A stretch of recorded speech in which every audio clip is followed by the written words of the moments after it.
یہ بھی کنزُ العمال میں حدیث موجود ہے۔ حضرت ابو ہریرہ رضی اللہ تعالیٰ عنہ حدیث کے راوی ہیں، اور جملوں کی بلاغت دیکھیں کتنی مضبوط ہے، الفاظ کی ترتیب دیکھیں حضور نے کس طرح نصیحتیں کھول کھول کے بیان کر دی، اور کس طرح اللہ کے حبیب علیہ السلام نے ہمیں تاکید کر دی، اور اتنے گہرے جملے ہیں کہ بہت ساری تشریحات اور تفصیلات کی حاجت ہی نہیں رہتی۔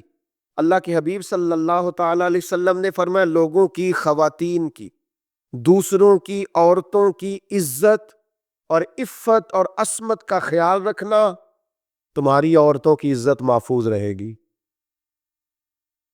چاہتے ہو کہ بہو بیٹیاں گھر میں محفوظ رہیں تو ان کے لیے بہت زیادہ پردے لگانے سے عزتیں محفوظ نہیں ہوں گی، اونچے گھر بنا دینے سے، ممٹیوں کو تالے لگا دینے سے عزتیں محفوظ نہیں ہوں گی۔ فرمایا دوسروں کی عورتوں کی عزتوں کی حفاظت کرو، اللہ تمہاری عورتوں کی عزتوں کو محفوظ فرما دے گا۔ سادی سی بات حضور نے بیان کر دی، اور نبی کریم صلی اللہ تعالیٰ علیہ وسلم کی اس حدیث میں اگلے جملے یہ ہیں کہ اپنے والدین کے ساتھ نیکی کرو، تمہاری اولاد بھی تمہارے ساتھ بھلائی کرے گی۔ نہ لوگوں کو بتاؤ کہ میں بڑا فرما بردار تھا والد صاحب کا اور والدہ کا، اپنے آپ سے پوچھ لو، اکیلے بیٹھ کے دیکھ لو کہ وہ راضی گئے ہیں۔ ہمارے استاد صاحب ایک جملہ کہا کرتے تھے، کہتے تھے جائیدادیں تو زیادہ نہیں بنا سکا، کوئی عہدہ تو نہیں لے سکا، پر میں وہ خوش نصیب ہوں جس کی ماں بھی راضی گئی، باپ بھی راضی گیا، استاد بھی راضی گئے، پیر بھی راضی گئے، آخر میں فرماتے تھے امید ہے اللہ رسول بھی راضی ہوں گے، راضی ہوں گے وہ بھی۔ بھائی فرمایا اپنے والدین سے نیکی کرو، تمہاری اولاد بھی تمہارے ساتھ ہے۔ لیکن اگر کوئی والدین کو چھوڑ ہی اس لیے جائے کہ اب میرے بھی بچے ہیں، اب میں آپ کے خرچے پورے کروں کہ اپنے بچوں کے کروں، آپ کی ڈیوٹی کروں کہ اپنے بچوں کی کروں، جو بچوں کا نام لے کے باپ باپ کو چھوڑ جائے وہ کیا امید رکھتا ہے کہ صرف 18-20 سال کا فرق پڑتا ہے؟ وہ بچے بھی کہتے ہیں بس ابا جی ختم معاملہ، آپ کے بھی بچے تھے اب ہمارے بھی بچے ہیں۔ تو میرے بھائی حضور نے فرمایا اگر چاہتے ہو تمہاری اولاد تمہاری خدمت کرے تو اپنے والدین کے ساتھ۔ اب یہ جو آخری جملہ ہے نا حدیث کا، میرا بڑا ہی دل کرتا ہے کہ آپ سارے توجہ سے سنیں، میرا دل کرتا ہے آپ اس کو زیادہ خوبصورتی سے سنیں۔ پہلا حضور نے فرمایا اس حدیث میں جملہ کریم فرمانے لگے اگر تم چاہتے ہو کہ تمہارے گھر میں عورتوں کی عزت عفت عصمت محفوظ رہے تو دوسروں کی عورتوں کی عزتوں کی حفاظت کرو۔ اگر تم چاہتے ہو تمہاری اولاد تمہاری فرما برداری کرے تو اپنے ماں باپ کی فرما برداری کرو۔ اور تیسرے نمبر پر نبی پاک علیہ السلام نے فرمایا جس کا بھائی اس کے پاس معذرت لے کے آیا اور اس نے اس کی معذرت قبول نہ کی وہ میرے حوض کوثر پہ نہیں آ سکے گا۔ بھائی معافی مانگنے آیا تھا، معافی مانگنے آیا، وہ عذر لے کے آیا تھا، اس نے چاہا تھا کہ مجھ سے غلطی ہو گئی چلو میرا بھائی مجھے، پر اس نے کہا میں معاف، فرمایا ٹھیک ہے پھر تو حوض کوثر پہ نہیں آ سکے، معاف کر دیں بھائیوں کو، درگزر کر دیں عزیزوں سے، معافی دے دے دوستوں کو۔ اگر حوض کوثر کا جام پینا ہے تو سودا مہنگا نہیں ہے نا۔ دنیا میں ایسے بھائی جنہوں نے مشکل وقت میں بھائیوں کو بڑا ستایا ہے، جنہوں نے جائیداد کے معاملے میں بھائیوں کو بڑا ستایا ہے، انہوں نے یہ نہیں دیکھا کہ ہمارے بھائی نے کس مشقت سے پردیس میں کمائی کی ہے، انہوں نے بڑی تکلیف دی ہے، بھائی نیکی کرتا رہا یہ زیادتی کرتے رہے، لیکن سودا مہنگا نہیں سستا ہے۔ میرے حبیب نے فرمایا چل تو اسے معاف کر دے میں تجھے حوض کوثر کا جام دے دوں گا۔ میرا خیال ہے سودا مہنگا دیتے ہیں، تکلیف بھائی بڑی دیتے ہیں، بعض اوقات مشکل وقت میں چھوڑ جاتے ہیں، پلو باندھ کے سائیڈ پہ ہو جاتے ہیں۔ چھوٹے بہن بھائیوں کو دیکھ کے کہتے ہیں بھائی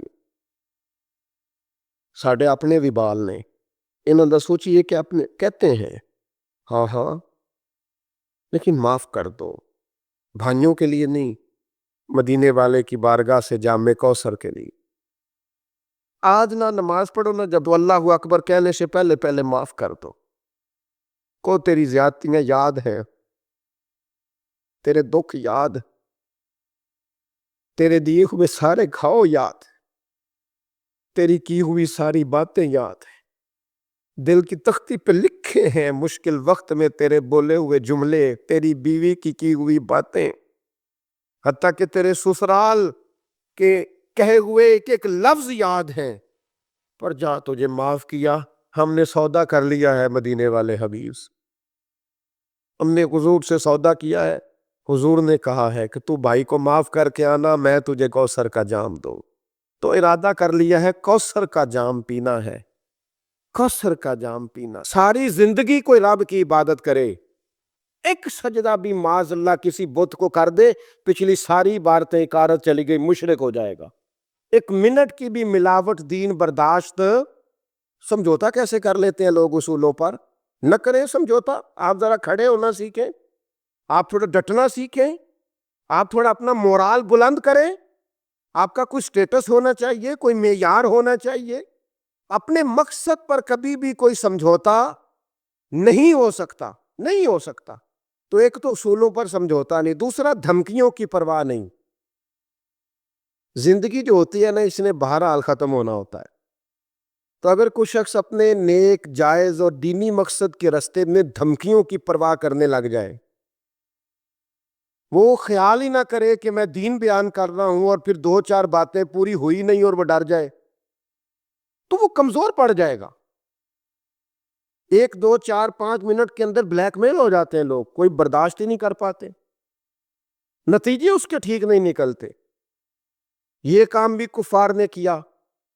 نبی پاک علیہ السلام نے اعلان نبوت کیا تو سلسلہ جب آگے چلا تو ایک ٹائم ایسا آیا کہ ساری برادری اکٹھی ہو کے جناب ابو طالب کے پاس آ گئے. یہی چچا تھے جو حضور کی ہر حوالے سے طرفداری بھی کرتے تھے، حمایت بھی کرتے تھے. وہ آئے، آ کے جناب ابو طالب سے کہا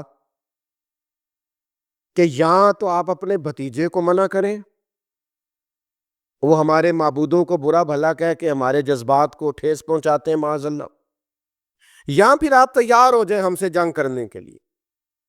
اور شدید انداز میں بات کی. جناب ابو طالب نے ایک دفعہ تو ٹال دیا، اب دوسری دفعہ پھر آ گئے. آپ سے کہا تھا پر آپ نے بات نہیں کی. آپ دیکھ لیجئے، یا آپ حمایت چھوڑ دیں، ہم جانے وہ جانے. اور شدید دھمکی دی انہوں نے. جناب ابو طالب اب بوڑھے تھے، اور پھر یہ کہ ساری برادری. انہوں نے نبی پاک علیہ السلام کو بلایا، سرکار تشریف لائے تو کہا بھتیجے میں نے ہر موقع پر آپ کی مکمل حمایت کی ہے، میں ساری برادری کا بوجھ نہیں اٹھا سکتا، آپ اپنے قبیلے کے ساتھ بیٹھ کے بات کر لیں. اور وہ کہہ رہے ہیں کہ یہاں تو آپ باز آ جائیں، یہاں پھر جنگ ہوگی. تو یہ میرے رسول پاک علیہ السلام کا مقصد کے لیے عزم ہے. نوجوانوں سنو اور یاد رکھو. کریم فرمانے لگے کہ ذرا لفظوں کی حرارت دیکھنا اور جملوں کا روب دیکھنا اور گفتگو کا ولولہ دیکھنا. کریم فرمانے لگے چچا یہ میرے سیدھے ہاتھ پر سورج لا کے رکھیں اور دوسرے پر چاند لا کے رکھیں تو دین کی تبلیغ پھر بھی نہیں چھوڑوں گا، کہتا رہوں گا لا الہ الا اللہ. اور حضور علیہ الصلوۃ والسلام نے فرمایا میں دین کی تبلیغ کرتا رہوں گا. اور چچا دو ہی باتیں ہیں، یا دین غالب آ جائے گا یا میں اپنی جان دین کے رستے میں پیش کر دوں گا. یہ رسول پاک کا دیا ہوا فلسفہ ہے کہ آپ کو دین کا کام کرنا ہے تو جان لڑا کے کرنا ہے. یہ شہادت گاہ الفت میں قدم رکھنا. لوگ آسان سمجھتے ہیں مسلمان ہونا، آپ کو پھر پوری مشقت کے ساتھ زخم پہ زخم کھا کے جی خونے جگر کے گھونٹ پی آہ نہ کر لبوں کو سی. یہ عشق ہے، کوئی دل لگی نہیں. چپ کر کوئی گلہ نہ کرنا، شکوہ نہ کرنا، کسی قسم کا لفظ زبان پہ اعتراض کا نہ لانا. یہ عشق ہے، کوئی دل لگی نہیں.